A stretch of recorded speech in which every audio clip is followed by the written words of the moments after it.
it's Natasha and thank you so much for joining me today. Well, today we are going to be doing a little bit of gel printing. Now, you absolutely don't really need to be to do it this way, but let me tell you something about gel printing. If you haven't started, then don't, because it's really addictive and you will just end up making so many things. And that is kind of how I ended up where I am today because it's just really fun. The results are really, really fun. So the best thing is that you can use so many things on your gel plate. There are lots of different brands. All of them are fabulous. Some of them are better for different techniques than others, but what we're doing today, all of your gel plates will work. You can either use acrylic paints. I really love the Gina heavy bodied acrylic paints. You can use distress inks, you can use distress oxides, you can use dye inks, you can use pigment inks, you can use so many mediums, you can use alcohol inks. So many things that you can do with these plates, which is fabulous. But I'm just going to show you one of my favorite ways that I can create quick and easy card making. Now, these are a couple of pigment inks from the VersaFine Clear range. Depending on where your jelly plate is with conditioning and all those sorts of things, you may get a little bit of resist if you use dye inks and things, but I find pigment inks are in general pretty solid. At least the VersaFine ones I can vouch for. Now, all I'm doing is putting two colors together here, brayering them very quickly, and then this is a die cut from the Deckle Edge rectangles. Then I'm taking a card base and putting this over top.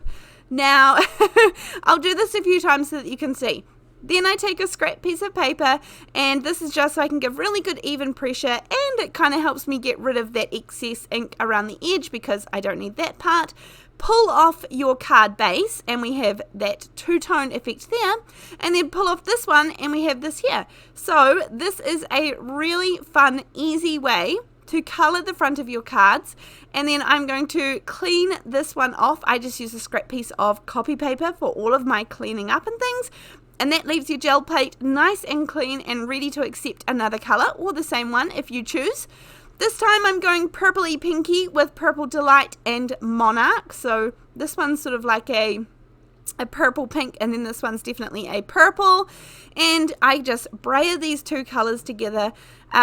As I said, pigment inks, particularly the VersaFine Clear inks, just go on beautifully, and they really just give great results. And so this is I think this is the 6x8 inch Jelly Arts gel plate, and it is my favorite because it's just such a handy size. I do have bigger ones, which, you know, can be good for bigger projects, and I certainly wouldn't get rid of them. I absolutely keep them and use them, but this one by far is my most used, and it is a little bit of an investment. However, I have only ever had one of this size, and I use it often. I love this process of gel printing, and so I just find that actually well worth the money.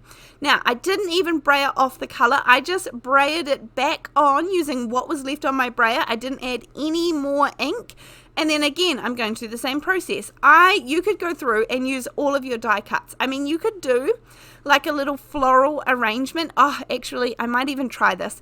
You could do like a little floral arrangement with die cuts and then put your card base down onto there. That would be super fun. But I had an idea in my head about what I wanted to do today because I'm going to use the aall&create washi tapes, the specific ones that you layer up to create an image, because I have just been enjoying these so much recently. I purchased a couple of them and I cannot say enough good things about them. So we're going to use one today.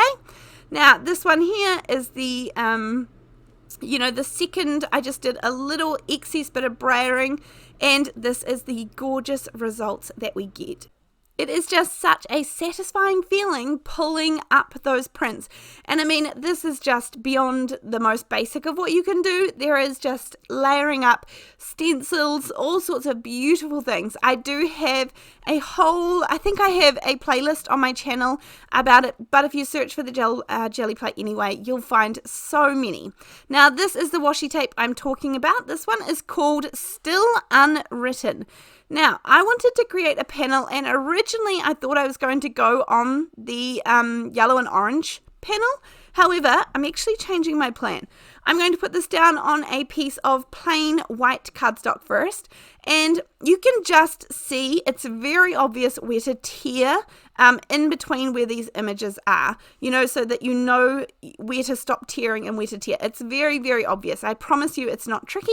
And I'm going to take another one of those Deckle edge dies. These are from the Honeybee set, and you could do this with any shape, of course, but I didn't have the right size that I wanted. And so actually I'm just going to do a couple of die cuts, and this way I'm able to get the exact size rectangle that I want. It's going to layer up beautifully on the other die cut one that we have there that's already been colored. And so this is just a great way to kind of, cheat and get a different size than what the dies actually originally offer. So once I have got that all cut out, I love this typewriter. I actually did a video not too long ago where I fussy cut out the typewriter and then I inserted another piece of paper with a sentiment on it. Absolutely so much fun. Now, this is the little fancy phrases stamp set from Gina K, and I'm going to stamp this happy in this birthday. Just on the end, I wanted a really small sentiment that I could stamp on the end of this banner. And I'm actually going to cut off the other end of the banner and then layer them up, just for a little bit of something fun. Now, I do think you could add a little bit of lace, like a fabric lace, or even a die cut lacy border or edge or something into this if you wanted to add more layers. I was just going with really simple, beautiful, easy card making today. And for me, getting out the gel plate and just doing this technique was so super simple. There was no mess. It was just really fun, and the results were so easy to achieve. Now, I did think, did I want sort of the right colors the right way up, but I actually like it the other way. So I'm going to leave it this way. I put a little bit of 1mm foam tape in between so that it gave a tiny bit of lift, but not too much. I don't want too much dimension on that bottom layer. And then this one here, I'm just going to put completely flat, and this will sit, basically completely square to the rectangle base, if that makes sense. It is lined up neatly. So you kind of got that, it's almost like the white gap in the background is like a faux layer, I guess, because it kind of looks like another piece of paper layered, but obviously there's nothing there. It's just from the gel print. And then, yeah, I really like this. So super simple to put together. The pre-made images from the washi tape is absolutely so much fun. I will link the other flamingo that I got, and I also got a gorgeous macaroons one as well, which I absolutely love. So I will link a few of my favorite aall&create washis that do this down below. So check those out. But other than that, thank you so much for joining me. Thank you for being here, and I will see you next time. Thanks. Bye.